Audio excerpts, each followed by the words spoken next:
وقدر فیہا اقواتہا، یہ اقوات قوت کی جمع روزی، اور اللہ نے مقرر کر دی، متعین کر دی اس زمین میں اقواتہا روزی، غذائیں، خوراکیں.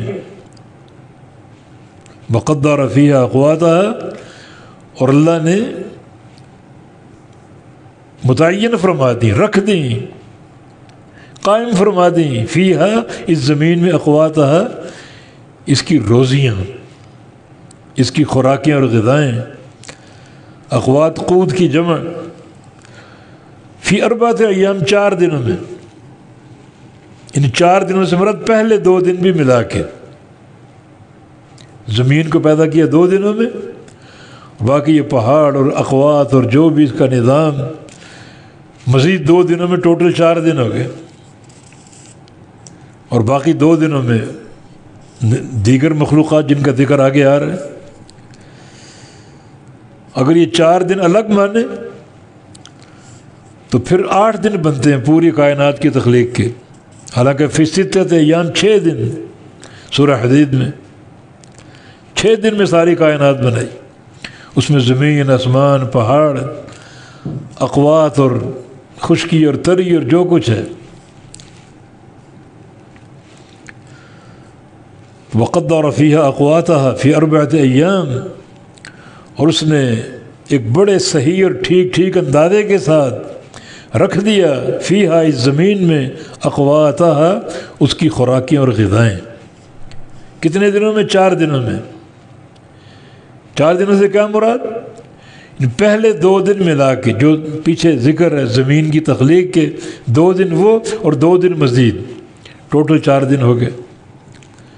سوال للسائلین، اور برابر ہے مانگنے والوں کے لیے، سوال کرنے والوں کے لیے.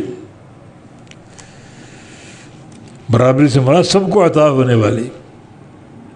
کچھ لوگوں کی زبان ہے، وہ زبان سے مانگتے ہیں. کچھ کی زبان نہیں ہے، وہ زبان حال سے مانگتے ہیں. ایک ہے زبان حال اور ایک ہے زبان قال. زبان قال کیا؟ نطق، بندہ اپنی زبان سے مانگے مجھے فلاں چیز دے دو. زبان حال کیا ہے؟ مانگ نہیں رہا زبان سے، لیکن اس کی حالت، اس کا فقر، اس کی غربت، اس کی بھوک، اس کی طلب، جو زبان حال بن کر طلب کر رہی، مانگ رہی. تو سارے سائلین، خواہ وہ زبان حال سے مانگیں یا زبان قال سے مانگیں، سب کے لیے برابر ہے. اللہ تعالیٰ سب کی ضرورتیں پوری کرنے والا اور سب کے سوال کا جواب دینے والا اور ان کو عطا فرمانے والا ہے. تو بتاؤ پھر کہ اس کی قدرت کی نشانیاں ہیں، اس ذات کا انکار کرتے ہو. حقیقت یہ ہے کہ انکار کی بنیاد کوئی نہیں، ان سارے حقائق کو تم مانتے ہو، مگر ایک انتہائی معمولی سی بات کو حجت بنا کر، عذر بنا کر، شبہ کے طور پر پیش کر کے نبی علیہ السلام کی نبوت کا انکار کر دیا. وہ معمولی بات کیا ہے؟ قبروں سے اٹھایا جانا. اللہ ہر شے پر قادر. بس اصل مقصود نبی کی نبوت کا انکار ہے تاکہ ہماری چودراہٹیں نہ چھن جائیں.